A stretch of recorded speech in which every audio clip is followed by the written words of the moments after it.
votre voisin va appeler la mairie pour vous dénoncer. Parce que c'est une pratique en elle-même c'est dérangeant. Ça te singularise des autres, ça te met à part, c'est bizarre de mettre du sang sur la maison.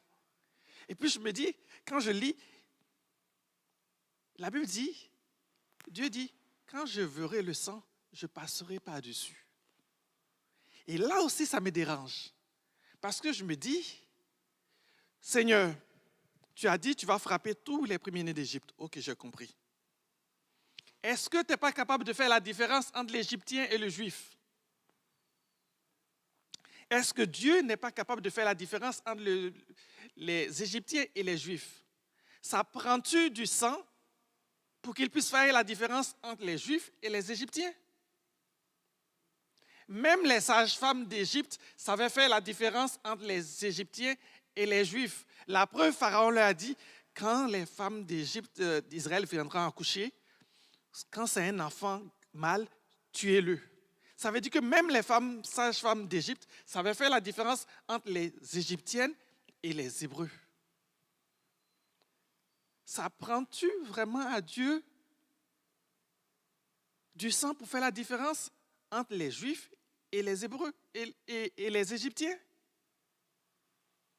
Parce que moi, j'aimerais juste comprendre. Je sais que ça fait un peu l'avocat du diable, mais mettez-vous à la place du Juif. Je me dis, est-ce qu'on a vraiment besoin de ça?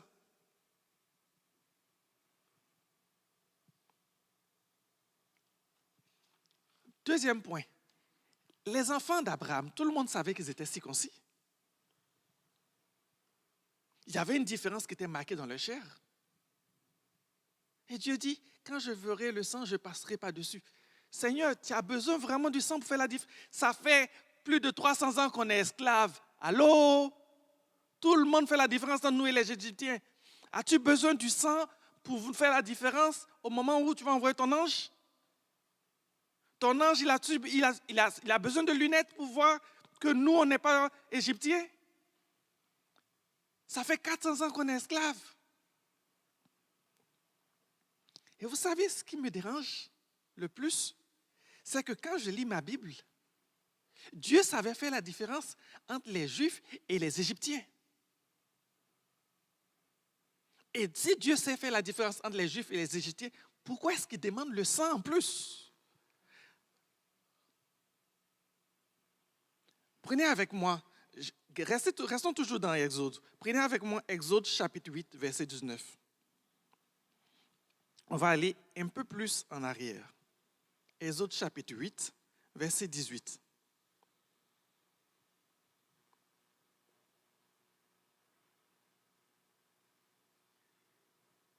On va? C'est l'une des plaies d'Égypte que Dieu envoie. Prenez même à partir du verset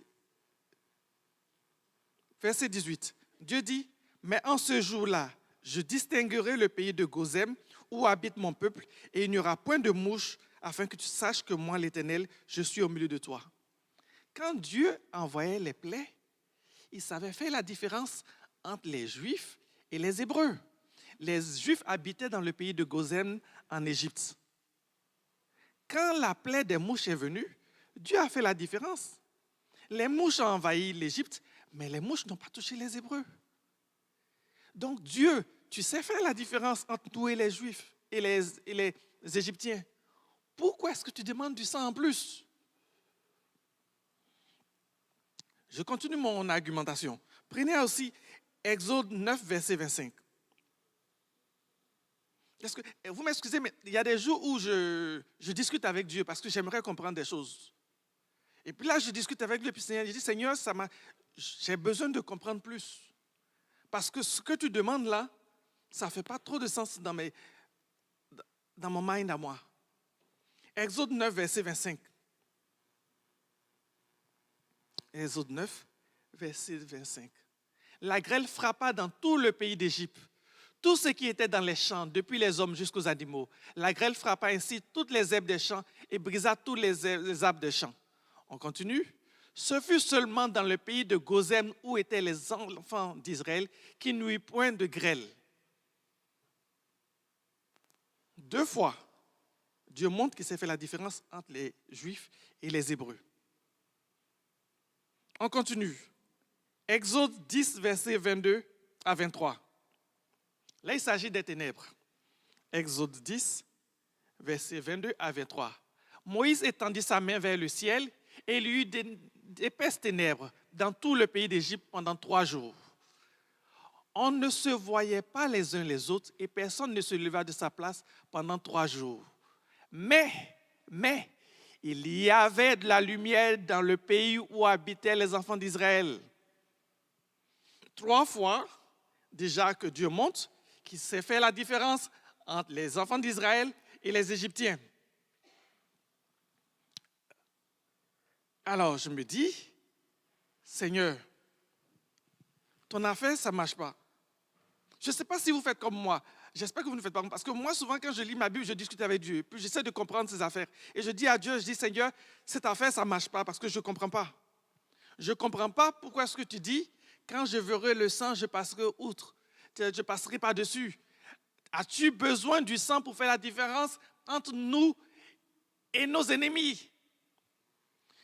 Ça fait déjà 9 plaies où tu as montré que tu sais faire la différence entre nous et nos ennemis. Ça prend-tu du sang? Ça prend-tu vraiment que je mette du sang sur les portes de ma maison pour que tu puisses faire la différence entre moi et puis l'autre? Et c'est ce que je dis à Dieu. Je dis, Seigneur, il y a quelque chose qui me dérange. Et je priais. Et comme je vous disais, je lis souvent ma Bible par rapport aux prédications que j'ai entendues et je saute beaucoup de choses. Et je vous en prie, ne faites pas cette erreur que je fais souvent. C'est de lire ma Bible et quand je lis les versets, automatiquement, je pense à toutes les prédications que j'ai vues et puis j'interprète automatiquement ce que je lis par rapport aux prédications que j'ai entendues. Et là, je me suis dit, retenons lire le passage. Retournons à Exode 12, verset 13. Je suis retourné voir qu'est-ce qu'il est dit dans Exode 12, verset 13.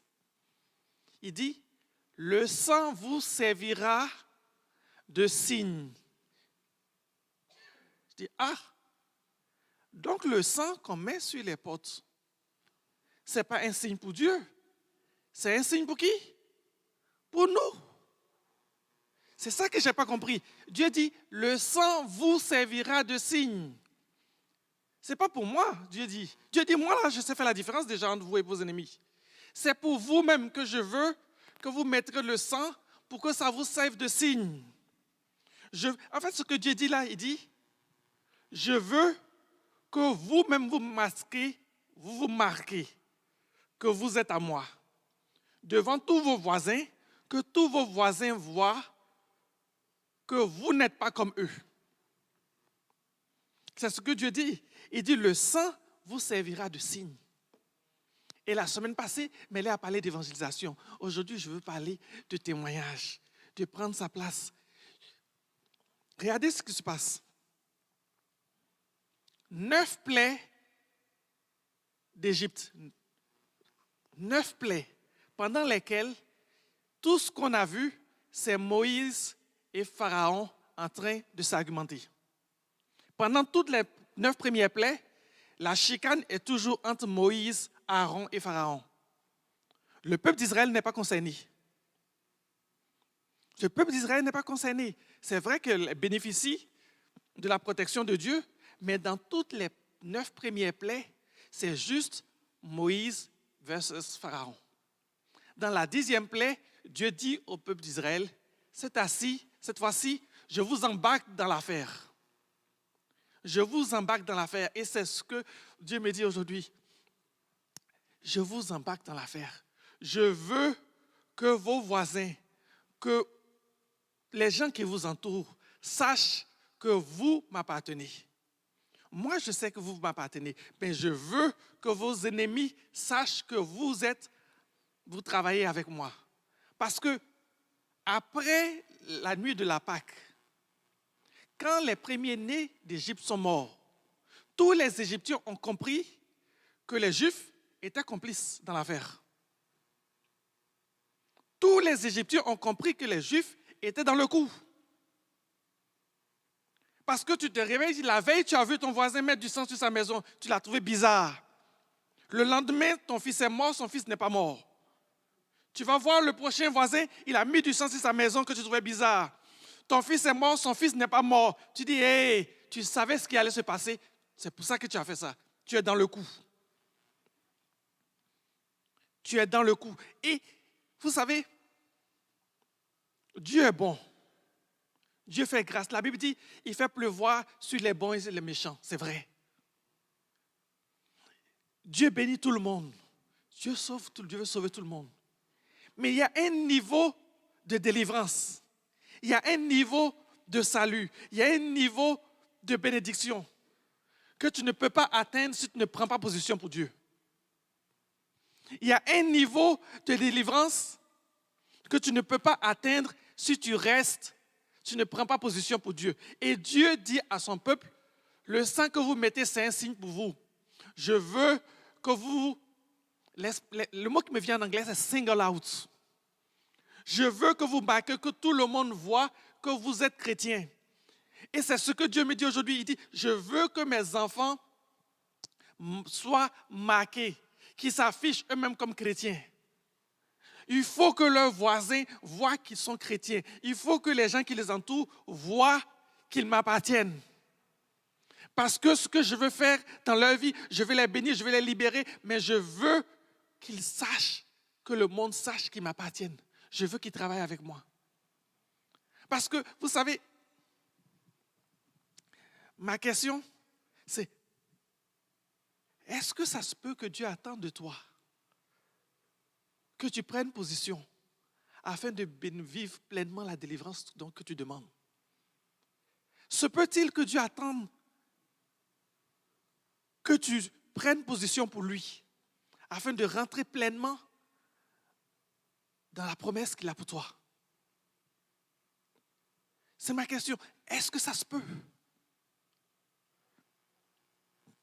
Vous savez, une des choses que je trouve extraordinaire par rapport à nous les chrétiens, c'est que on veut profiter des grâces de la croix.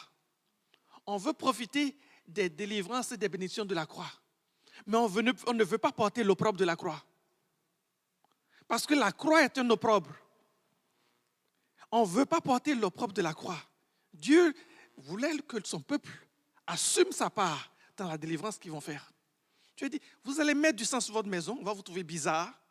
Vos voisins vont vous trouver bizarre, mais je veux que vous le fassiez. Parce que cette fois-ci-là, je vous libère pour toujours. Mais si je dois vous libérer pour toujours, si l'agneau va être immolé, on a chanté l'agneau est digne, l'agneau est mort pour moi. Si je dois mourir pour toi, donner ma vie pour toi, le minimum que j'attends, c'est que toi aussi tu prennes position pour moi. Et Dieu, et Jésus qui a donné sa vie pour nous, attend quelque part que nous prenions position pour nous, pour lui. Je suis renversé aujourd'hui de voir souvent des chrétiens. Ils veulent profiter de toutes les bénédictions de la croix, mais ils ne veulent pas s'engager pour Dieu. Dieu bénis-moi. Dieu donne-moi une femme qui t'aime, qui prie, qui te cherche, qui est soumise, qui parle en langue, qui prophétise. Mais tu ne lis jamais ta Bible. Personne ne sait que tu es chrétien. Ah, tu veux le meilleur, mais toi-même tu n'es pas bon. Toi, tu restes dans la médiocrité, mais tu veux le meilleur pour toi. Souvent, est-ce que vous réalisez souvent, il y a des choses qu'on demande à Dieu, ça ne fait pas de sens. Je vis une vie chrétienne médiocre, mais je veux le meilleur des époux. Ah ouais? Parce que tu penses que l'autre qui prie tout le temps, là, lui, il ne veut pas le meilleur aussi? Et souvent, c'est ce qu'on fait.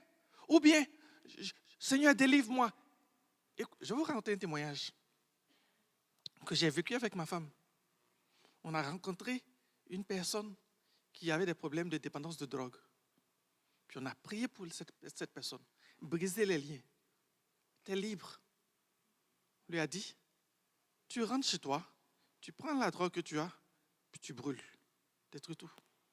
Vous savez ce qu'elle nous a répondu? Elle dit, mais parce que la drogue que j'ai payée, c'est de l'argent, ça a coûté cher. Est-ce que je ne peux pas le vendre peut-être pour récupérer mon argent? Ah! Ce qui était détruit là, tu trouves que ça a du prix? Tu trouves vraiment que ça a du prix? Si vous lisez bien la Bible, là, si vous lisez ma Bible, je ne suis pas allé plus en arrière, mais si vous lisez Exode, quand Moïse est venu au début pour faire son ministère de délivrance au sein d'Israël, en Égypte, les Juifs eux-mêmes se sont rebellés contre Moïse. Parce que la première des choses que Pharaon a fait, c'est augmenter le fardeau des Juifs. Quand Moïse est venu dire qu'il va être libéré, les libérer, ils ont dit à Moïse, depuis que tu es venu là, ça va plus mal. Ça veut dire qu'au début, eux-mêmes, ils n'avaient pas pris position pour Dieu. Parce qu'il faut qu'on comprenne une chose. La délivrance, là, ce n'est pas quelque chose de beau. C'est quelque chose de violent.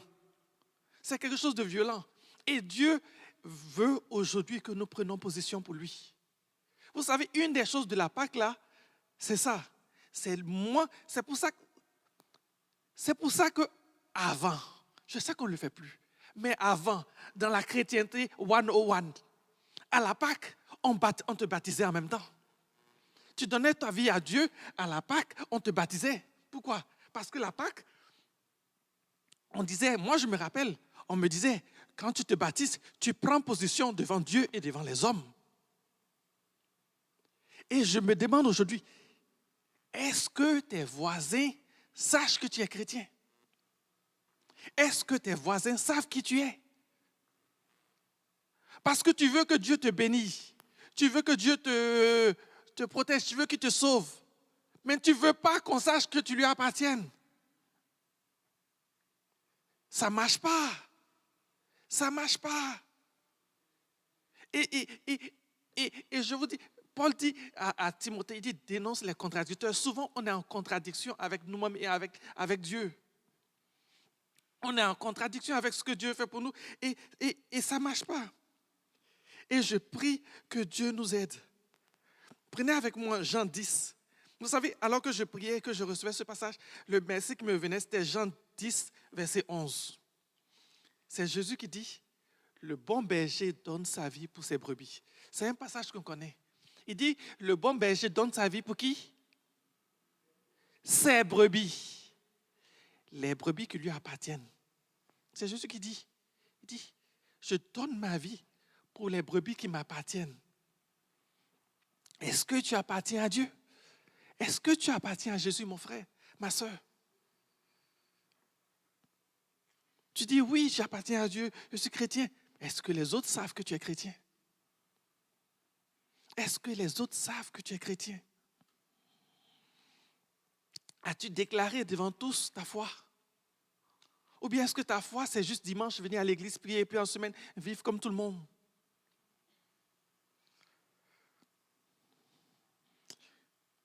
Que Dieu nous aide. Que Dieu nous aide. Parce que la croix, le salut, c'est un package. On ne peut pas prendre une partie et puis laisser une partie. On ne peut pas prendre une partie et laisser une partie. On chante beaucoup de chants que oui, il est mort vendredi, il est ressuscité dimanche. Et dimanche, on dit Alléluia, on célèbre. Il n'y a pas eu, pour qu'il y ait la résurrection de dimanche, il y a eu la mort de vendredi. Les deux vont ensemble. On ne peut pas séparer les autres. Il faut quelque part que j'accepte de mourir à moi-même. Jésus lui-même, il dit, celui qui veut sauver sa vie la perdra. Il faut que j'accepte de mourir avec moi. Regardez ce que Jésus dit aux pharisiens dans Jean 10 à partir du verset 26. Prenons ensemble. Jean 10 à partir du verset 26. Jésus, il parle aux pharisiens. Il dit, vous ne me croyez pas parce que vous n'êtes pas mes brebis. Mes brebis entendent ma voix. Je les connais, elles me suivent. Il dit, mes brebis, regardez ce qu'il dit. Mes brebis d'abord croient en moi. Mes brebis entendent ma voix. Elles lisent ma parole. Si tu ne lis pas la parole de Dieu, excusez-moi, mais je suis terre à terre. Si tu ne lis pas ta Bible, si tu ne pries pas, si tu n'entends pas la voix de Dieu, tu n'es pas sa brebis. Ce n'est pas moi qui le dis là. Je ne veux pas être méchant. Je suis très gentil en fait. C'est Jésus qui le dit. Il dit, mes brebis entendent ma voix. Je les connais. Et après il dit, elles me suivent. Est-ce que je suis Jésus? Est-ce que je suis Jésus? Est-ce que je suis Jésus? Il dit, je les connais, elles me suivent. Mes brebis, regardez, je trouve tellement beau cette affaire parce que Jésus est l'agneau qui est immolé pour nous, qui donne sa vie pour nous. Et il dit en même temps, nous sommes les brebis. Mais qu'est-ce qu'il attend de nous? Il attend qu'on montre qu'on lui appartienne. Jésus lui-même dit, si tu as honte de moi sur terre, j'aurai honte de toi au ciel. Moi, je ne veux pas arriver au ciel et puis Jésus te regarde et fait comme ça. Souvent, ma fille Michaela, souvent, quand quelqu'un dit une bêtise à la maison, ma fille Michaela, elle dit, toi là, ton ange au ciel, là, il doit faire comme ça. C'est ce que souvent mes enfants disent. Souvent, quand tu dis une bêtise, là, il dit, toi là, ton ange qui te regarde, là, il doit regarder ses collègues, dit, excuse-le, j'ai honte de lui. Et puis je me dis, j'aimerais pas ça. Vous comprenez maintenant pourquoi est-ce que Dieu dit, il faut que tu mettes du sang sur la porte pour toi-même. Parce que si tu ne prends pas position pour Dieu, il y a des choses que tu ne peux pas vivre. Tu vas être béni, oui, mais ça va arriver à un moment, tu vas arriver jusqu'à la 9e plaie. Tu vas t'arrêter là. Si tu veux vraiment sortir d'Égypte, avec tous les trésors d'Égypte, parce que si vous lisez le passage, avant la Pâque, Dieu leur a dit, allez voir les Égyptiens et demandez-leur de l'argent, de l'or pour emprunter, prenez leurs biens. Si tu veux sortir d'Égypte avec tous les trésors, ça prend que je me mette à part pour Dieu. Que tout le monde sache que je suis chrétien. Que tout le monde sache que j'appartiens à Dieu. Je trouve que, mes amis, l'Église, on s'est trop souvent caché.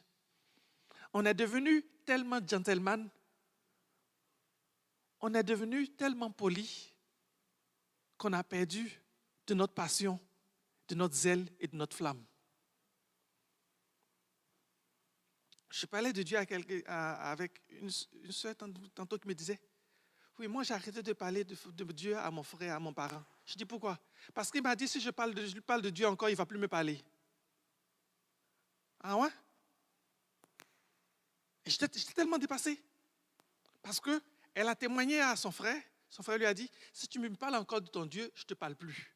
Elle a dit, ok, je ne te parlerai plus. Donc tu as choisi de taire ta flamme pour garder ta relation avec l'autre. La relation avec ton frère, là, c'est plus important que ta relation avec Dieu. Combien de fois on accepte de faire des compromis, d'éteindre notre flamme pour plaire aux gens? Pour plaire aux gens. Combien de fois, vous savez, il y a des choses qui me renversent souvent quand je vois des chrétiens qui vont chercher des non-convertis, puis qui disent, mais il fait un cheminement vers Dieu. Peut-être, en venant, peut-être il va finir par se convertir. Tu veux te marier sur un peut-être? Et je ne comprends pas. Je ne comprends pas. Dans mon expérience, chaque fois que j'ai vu un chrétien, une chrétienne, faire des compromis par rapport à sa foi pour avoir un conjoint, ça a toujours tourné mal. Pourquoi? Parce que si moi je ne suis pas chrétien, que je te vois, toi qui dis que tu es chrétienne, tu es prêt à baisser tes standards pour moi, ce que je comprends, c'est que je suis plus important que ton Dieu. C'est le message que tu m'envoies. Le message que tu m'envoies là, c'est que tu es tellement important pour moi, mon chéri, que je suis prêt à renoncer à ma foi pour notre amour. C'est beau, hein? Je suis prêt à renoncer à ma foi pour notre amour. C'est beau. Oui, on va continuer à s'aimer, mais je ne vais jamais devenir chrétien. Parce que ton Dieu n'est pas important. Si ton Dieu était vraiment important, tu n'allais pas le mettre deuxième rang dans ta vie et puis me mettre au premier rang. Et on est surpris après quand ça ne marche pas. Pourquoi? Parce que on n'a pas mis le sang sur les linteaux de nos portes. On n'affiche pas notre chrétienté. Les gens ne savent pas qui nous sommes. Et ça ne nous dérange pas. Et c'est pour cela que quelque part, il y a un niveau de délivrance et de bénédiction de laquelle on ne rentre pas. Et comme je le dis, 9 plaies. Pendant 9 plaies, c'était juste Moïse, Aaron et Pharaon. La 10e plaie, Dieu dit à son peuple, vous êtes tous dans le coup. Ce que je vais faire là, vous êtes tous dans le coup. Et ce que je ressens, c'est ce que Dieu dit à son peuple. Je veux te bénir, je veux te libérer, mais je veux que tu sois dans le coup. Je veux que tu prennes position pour moi. Que tes ennemis sachent qui tu es. Tu ne le fais pas pour moi. Vous savez, quand j'affiche ma foi devant tout le monde, ce n'est pas pour Dieu. C'est pour moi-même. C'est pour cela qu'il dit, ce sera un signe pour vous, pas pour lui. Je vous ai montré que Dieu savait faire la différence entre les Juifs et les Égyptiens. C'est un signe pour moi-même. C'est pour moi-même mon bénéfice. Tu me dirais, mais c'est quoi le bénéfice que j'ai? Prendre position pour Dieu. Dans Jean 10, verset 29. Restons toujours dans Jean 10. Prenons verset 29. Il dit, Jésus parle de ses brebis, il dit, mon Père qui me les a donnés est plus grand et personne ne les ravira de ma main. Vous savez, on va aller un peu plus en avant. On va aller prendre verset 28 ou 27.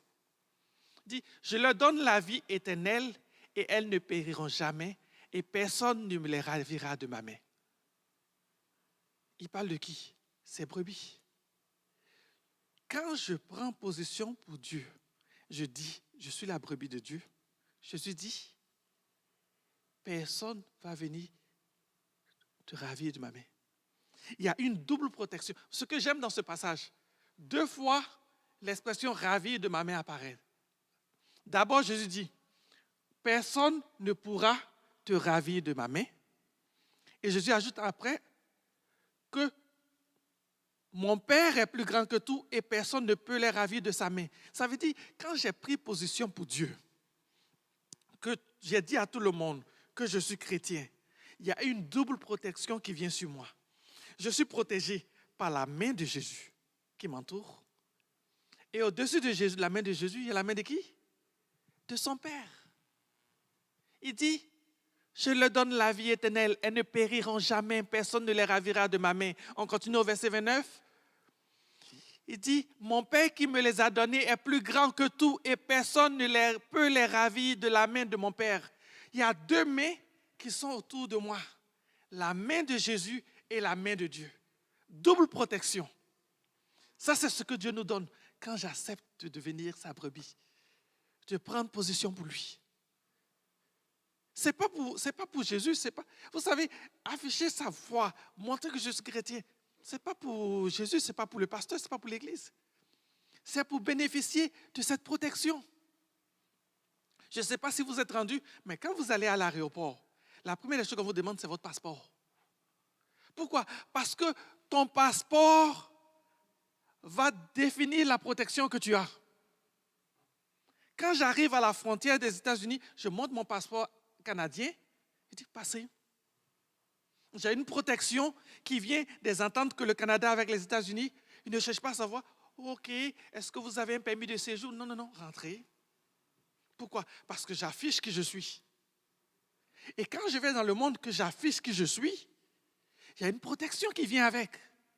Il y a une protection qui vient avec automatiquement. Et c'est ce que Dieu veut pour nous. Il veut que nous ayons cette double protection. Et regardez, j'aime beaucoup ce passage parce que Jésus dit, je donne ma vie pour mes brebis. Dieu a donné sa vie pour nous. En échange, il dit, nous aussi, nous sommes un cadeau pour lui. Le Père, la Bible dit, il dit, le Père m'a donné ses brebis. Le Père qui me les a donnés est plus grand que tout. Donc, j'appartiens à Jésus. Je suis moi aussi. Jésus s'est donné pour moi et moi aussi, je me donne à lui. Si Jésus s'est donné pour moi, j'ai bénéficié du salut, que je ne me donne pas à lui, je ne peux pas avoir la protection qui vient avec lui. Vous me suivez? Et c'est ça qui est important. Il faut que j'accepte d'être un cadeau pour Jésus. Moi, j'aime ça de savoir que je peux être un cadeau pour Jésus. Dans la pensée de Dieu pour l'éternité, il a fait de moi un cadeau pour son fils. Il dit, mon fils, tu vas mourir pour eux, tu vas te donner à eux, et moi je vais les prendre et je vais te les donner. Je suis un cadeau pour Jésus. Et quand je deviens un cadeau pour Jésus, j'ai la protection de la main de Jésus sur moi. J'ai la protection aussi de la main du Père sur moi. Double protection. Qui ne veut pas de cette double protection? Parce que cette double protection, ça me donne la victoire éternelle. Parce qu'il dit, nul ne les ravira de ma main. Nul ne me ravira de ma main. Quand il y a cette double protection-là, protection éternelle, garantie pour toujours. Ce n'est pas une garantie que tu payes à chaque année, là. C'est la garantie pour toujours. Nul ne les ravira de ma main. Après la 10e plaie, ils sont sortis d'Égypte pour toujours. Ils sont sortis d'Égypte pour toujours. Et c'est ça que Dieu aimerait qu'on fasse. Qu'on bénéficie de cette protection, de cette double protection que Dieu nous donne. Si nous acceptons de nous donner à lui, d'être ses brebis, de porter ce que j'appelle l'opprobre de la croix, le sang qui est marqué sur nous. Il faut que les gens fassent une différence entre qui nous sommes et qu'est-ce qu'ils sont. Parce que, vous savez, ma femme dit souvent quelque chose à mes enfants que je trouve très vrai. Tu ne peux pas changer quelque chose qui te ressemble. Tu ne peux pas changer quelque chose qui te ressemble. Si je ressemble au non-converti, je ne peux pas lui dire de devenir chrétien. Il ne comprend pas parce qu'on est pareil. Tu veux que je change de changer pour devenir comment? Tu es comme moi. Et c'est pour ça que souvent les chrétiens ne veulent pas rendre témoignage.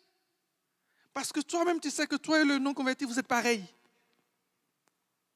Mais aujourd'hui, le Saint-Esprit te parle pour te dire que non, vous n'êtes pas pareils. Tu t'es laissé entraîner dans certaines choses. Il est temps de te ressaisir et de mettre le sang sur les linteaux de ta porte. De te marquer, de dire, je me marque.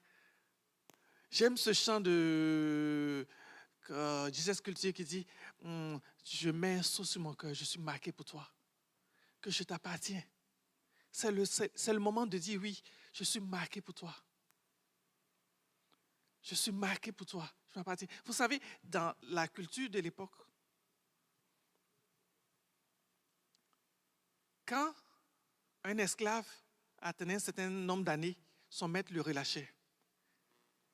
Et si le maître était tellement bon, l'esclave disait au maître, non, je veux rester à ton service.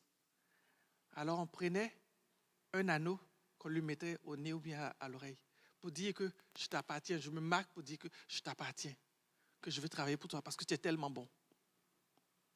Et nous sommes donnés à Christ. Nous devons porter sa marque. Nous devons porter sa marque, pas parce qu'il veut nous écraser, mais pour notre bien. Qu'est-ce que Jésus dit? On cite souvent ce verset. Résistez au diable et il fuira loin de vous. On le cite souvent, mais on ne cite pas ce qui précède. Je le dis. La Bible dit, soumettez-vous à Dieu. Ensuite, résistez au diable. Je ne peux pas résister au diable si je ne suis pas soumis à Dieu. Hier, ma femme parlait avec, on conseillait quelqu'un qui disait, oui, moi je veux revenir à Dieu, je veux m'attacher à Dieu. Et la première chose que ma femme lui a dit, trouve-toi une communauté, engage-toi et mets-toi sur un leadership. Pourquoi? Parce que ma propre volonté ne suffira pas pour lutter contre les œuvres ténébreuses. Parce que ce n'est pas par rapport à la chair et le sang. Ça prend d'abord que je me soumette à Dieu, que je dise que je lui appartiens. Quand je me soumets à Dieu, quand j'obéis à ce commandement-là, ce que je dis aux démons, je dis à toutes les forces de l'enfer, je dis au monde que j'appartiens à Dieu. À ce moment-là, je peux résister à l'ennemi. Et l'ennemi peut fuir. Mais je ne peux pas résister à l'ennemi et le faire fuir si je ne suis pas soumis d'abord. On aime le côté résister au diable, il fuira. Mais ça ne marche pas tout seul. La base, c'est ça. Être marqué du sceau de Dieu. et je vais être marqué du sceau de Dieu. Vous savez, comme je dis, le premier bénéfice, c'est la protection. Le deuxième bénéfice, c'est avoir une vie chrétienne facile. C'est avoir une vie chrétienne facile. Quand tu es marqué du sceau de Dieu, tu as une vie chrétienne facile.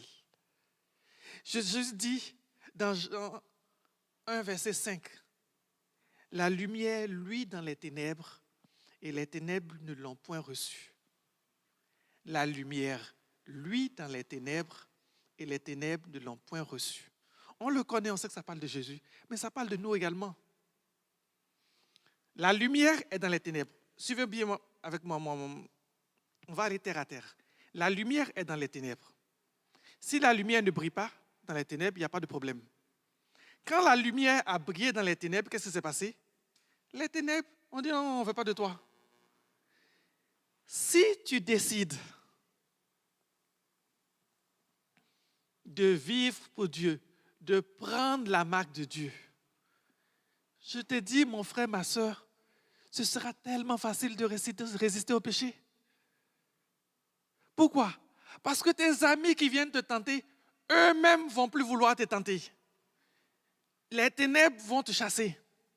Les ténèbres vont te chasser. Je vais vous raconter une histoire qui m'est arrivée. Ça remonte à plus de 25 ans. J'étais étudiant à l'époque à Montréal. Puis j'étais dans ma toute première année. Et des amis d'ici, des Québécois, m'ont dit, viens Abraham, on va te le faire visiter le centre-ville. Puis on est allé au centre-ville de nuit. Puis on marchait, on visitait, c'était en été. Et vous savez, on est des gars. C'était une gang de gars. À un moment donné, on a envie d'aller aux toilettes. Je fais pipi. Puis mes amis disent, viens, on va rentrer. Là, ils me font rentrer dans une... Je dis, on va rentrer dans un resto bien pour faire pipi quelque part. Et on rentre, mais on rentre par une porte arrière. Moi, je ne sais pas où on rentre. En fait, ils m'ont fait rentrer dans un bar de danseuses. Moi, je ne sais pas. Je rentre, on va aux toilettes, on fait ce qu'on a à faire. Puis il dit, mais viens, on va s'asseoir, on va boire quelque chose. Je dis, OK, on va aller boire quelque chose. On s'assoit, il commence son verre, je commande mon verre, je suis en de boire. Je lève la tête, qu'est-ce que je vois? Une femme nue qui marche devant moi. J'ai renversé mon verre. Et ça m'a échappé. J'ai dit, mais c'est malsain ici. Mes amis, ils étaient tellement choqués et surpris. Ils disent, t'es jamais rentré dans un bar de danseuse? J'ai dit, mais je vais venir faire quoi ici? Mais c'est malsain. Ils ont dit, OK. Ils ont vu que j'étais tellement choqué. Ils ont dit, OK, on sort. J'aurais pu dire, OK, je ne vais pas les choquer. Dans tous les cas, il m'a payé le verre gratuit. Je vais rester comme ça. Mais je n'ai même pas fait exprès, c'est sorti tout seul. Vous savez ce qui s'est passé? Depuis, ils sont allés raconter à tous mes collègues étudiants qui m'ont emmené dans un bar de danseuse et que j'ai dit que c'est malsain. Depuis ce jour-là, quand ils voulaient faire leur faux coup, qu'ils voulaient sortir, et je devais sortir avec eux, ils venaient, quand ils me disaient, non, Abraham, là où on va, là, tu ne peux pas venir. Eux-mêmes, ils travaillaient pour ma sanctification. Pourquoi? Parce que ma lumière a brillé dans les ténèbres. Et eux-mêmes, ils disaient, quand je voulais faire quelque chose, ils disaient, non, Abraham, ça là, non, on te connaît. Si tu viens, tu vas gâcher les choses, ce n'est pas la peine. Je vais vous raconter une histoire. Quand on était à Montréal, on avait ça fait longtemps, les jeunes ne connaissent plus ça, les clubs vidéo. Tu vas, tu loues des films et tu regardes, tu retournes le film.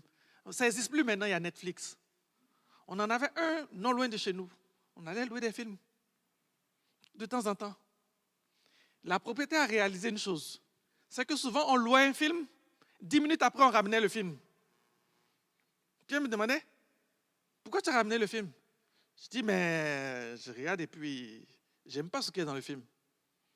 Puis il dit, qu'est-ce que tu n'aimes pas? Moi, je loue un film et puis il y a des hommes qui s'embrassent là, excuse-moi, non. Je n'ai pas payé pour ça. Je loue un film et puis il y a plein de sexe là. Non, je n'ai pas payé pour me souiller. Vous savez, au bout de 3, 4 fois qu'elle a vu qu'on ramenait les films après 10 minutes, quand je venais louer un film, elle regardait, non, tu ne prends pas ça. Elle-même, elle travaillait pour ma sanctification. Elle dit, non, ça tu ne vas pas aimer. Ça, tu vas aimer. Ça, tu ne vas pas aimer. Et pourquoi? Parce que quand tu prends position pour Dieu, quand la lumière luit dans les ténèbres ne vont pas te recevoir. Tu vas voir que ta vie chrétienne, ta vie de sanctification va devenir facile. C'est pour cela qu'il faut que tu te marques du sang de Jésus. Il faut que tu te marques, il faut que Jésus soit marqué sur ton front, que tout le monde voit que tu es chrétien. Parce que ça va te protéger de beaucoup de tentations. Parce que quand les gens ne savent pas que tu es chrétien, il va venir te proposer de la drogue. Parce que pour lui, tu es comme lui. Mais une fois que la lumière luit dans les ténèbres ne vont pas te recevoir. Les ténèbres vont te dire de partir. Et c'est ce que Jésus dit. Il dit, la lumière luit dans les ténèbres et les ténèbres ne l'ont pas reçu. Ils ont dit, tu ne peux pas rester avec nous. Parce qu'il y a des gens qui aiment rester dans les ténèbres. Laisse-les dans les ténèbres. Moi, je ne comprends pas des chrétiens. Ils regardent un film, il y a des scènes qui ne sont pas bien. Ça te souille. Et puis tu continues de regarder quand même. Je dis, mais j'ai payé. Ah ouais? Si tu vas au magasin, que tu payes du fromage, tu rentres chez toi et tu te dis, on dirait que c'est pourri. Tu n'es pas sûr. Tu vas le manger pareil? Pourquoi? Parce que ton corps physique est important pour toi. Si ton corps physique est important pour toi et que tu regardes le plat que tu as payé et te dis, je ne suis pas sûr si c'est passé date ou pas, donc je ne le mange pas. Fais pareil pour Dieu. Moi, je dis toujours à mes enfants, si vous voyez un film, c'est marqué 18 ans et plus, ce n'est pas pour toi. Dieu dit, soyez comme des enfants pour les choses de ce monde et soyez des adultes pour les choses de l'esprit. Je veux être un enfant pour les choses de ce monde. Quand je vois un film marqué 18 ans et plus, on me dit, le niveau de péché dans ce film-là, c'est pour les gens qui sont matures dans le péché. Moi, je ne suis pas mature dans le péché. Je fais un pas en arrière. Ce n'est pas pour moi. Parce que même le monde nous avertit qu'il y a des choses qui ne sont pas à nous. C'est pour cela que dans tous les films, c'est marqué, il y a un rating. Tu regardes, ce n'est pas à toi, touche pas. Ne dis pas non, c'est bon. Écoutez, j'ai Netflix chez nous. Il y a des films, je vais regarder. Je commence. Non, laisse tomber. Pourquoi? Pourquoi est-ce que je vais m'asseoir pour me souiller pour rien, pour quelque chose que je paye? Pourquoi est-ce que tu vas te souiller juste pour garder des amis? Tu sors avec des amis, ils consomment de la drogue, ils fument entre eux. Tu vas rester au milieu d'eux, tes amis vont sentir la cigarette, tu vas rentrer chez toi. Pourquoi? Pourquoi tu te donnes toutes ces souffrances? En plus, cette souffrance que tu donnes là, ça l'empêche lui de se convertir parce que tu ne brilles jamais devant lui. Brille dans les ténèbres et tu vas voir que ta vie de sanctification va être tellement facile. Tellement facile. Tous les chrétiens que j'ai vus qui affichent leur foi ont peu de problèmes avec le péché. Ils ont très peu de problèmes avec le péché. Pourquoi? Parce que les pécheurs les rejettent.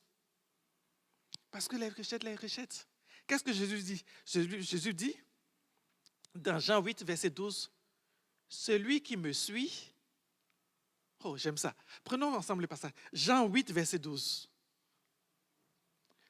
Jésus leur parla de nouveau, « Je suis la lumière du monde.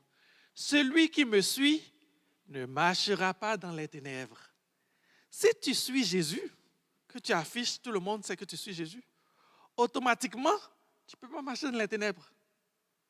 Il ne dit pas, si tu me suis, ne marche pas dans les ténèbres. Non. Il dit, celui qui me suit ne marchera pas dans les ténèbres. Il sera protégé automatiquement du péché. Il sera protégé automatiquement du péché. As-tu des problèmes avec des tentations? Es-tu en train de te bagarrer avec ta vie chrétienne? Ta vie chrétienne est-elle aussi difficile que ça? Je vais te dire le secret. Accepte de porter l'opprobre de la croix. Accepte d'afficher tes couleurs comme chrétien. Et puis les gens vont te laisser tranquille. Ça va devenir tellement facile. Une fois qu'ils savent que tu es chrétien, ils vont te laisser tranquille. Crois-moi, ils vont te laisser tranquille. Le beau garçon qui te tourne autour de toi depuis longtemps à l'école, là, ou bien au travail, là, il te tourne au cou de toi parce qu'il ne sait pas que tu es chrétienne. Il ne sait pas. La prochaine fois qu'il vient te tourner au cou de toi, là, sors ta Bible. Tu lui dis, Johnny, as-tu lu Jean 3,16? Car Dieu a tant aimé le monde. Il va regarder son âme, il va dire, elle est weird celle-là. Fini, délivré. Délivré. Délivré pour toujours. Il ne va plus venir te déranger. Affiche tes couleurs. Et ça, c'est ce que j'ai compris de la Pâque. Dieu veut qu'on affiche nos couleurs pour pouvoir profiter pleinement des délivrances qu'il nous donne et pour pouvoir vivre pleinement dans la liberté. Affiche tes couleurs. Affiche tes couleurs. Porter la croix, c'est beau. C'est pas mauvais. C'est pas souillé. Ça semble, au début, je ne comprenais pas tout ça. Comme je vous disais, je regardais, je trouvais ça comme ça faisait barbare. Ça faisait... Tu vas voir un petit secret. Si tu affiches tes couleurs partout, ça reste en nous. Hein. Il y a certains chrétiens qui vont dire, tu veux jouer au super spirituel. Ça reste en nous. Je vous dis, ne les écoute pas. Ne les écoute pas. Ils ne sont pas totalement libérés. Ne les écoute pas. Toi, affiche tes couleurs, reste dans la lumière. Reste dans la lumière. Bats-toi pour toi. Reste dans la lumière entre toi et Jésus. Et puis, prends pleinement tes délivrances.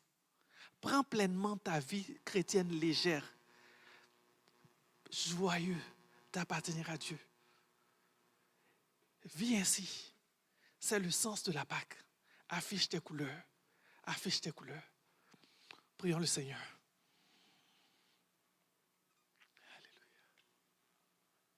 Seigneur, tu es bon, tu es bon, tu es bon, tu es bon. Et Seigneur, je suis content de t'appartenir. Je suis heureux d'être ton enfant. Nous sommes heureux d'être tes serviteurs. Je veux aujourd'hui prier pour tous ceux qui ont une vie chrétienne difficile. Une vie chrétienne qui est comme un fardeau. Je prie que tu brises tous les mensonges de Dieu, de l'ennemi sur leur vie. Que tu brises tous les mensonges du monde sur leur vie. Que ta lumière vienne les éclairer. Que tu viennes leur montrer que toi, ton joug est léger. Ton fardeau est facile. Que toi, Seigneur, vivre avec toi, c'est simple, c'est bon. Je prie maintenant que tu scelles chaque maison de ton sang. Que tu nous scelles chacun d'entre nous de ton nom. Que tous voient que nous sommes à toi. Que nous sommes à toi, que nous t'appartenons. Seigneur, nous ne voulons pas le dire seulement le dimanche lorsque nous le chantons, mais nous voulons le vivre du lundi au samedi. Que le monde voit que nous sommes tes enfants. Que les ténèbres voient que nous sommes des enfants de lumière. Afin que nous puissions vivre pleinement, pleinement, dans la joie, dans la liberté que tu nous donnes, que nous puissions le vivre. Béni soit ton nom. Je prie, Seigneur, que tous les fardeaux tombent, et que cette parole soit une parole de délivrance, de restauration, de vie et de salut pour tes enfants, dans le nom de Jésus-Christ. Merci, Seigneur. Soyez bénis.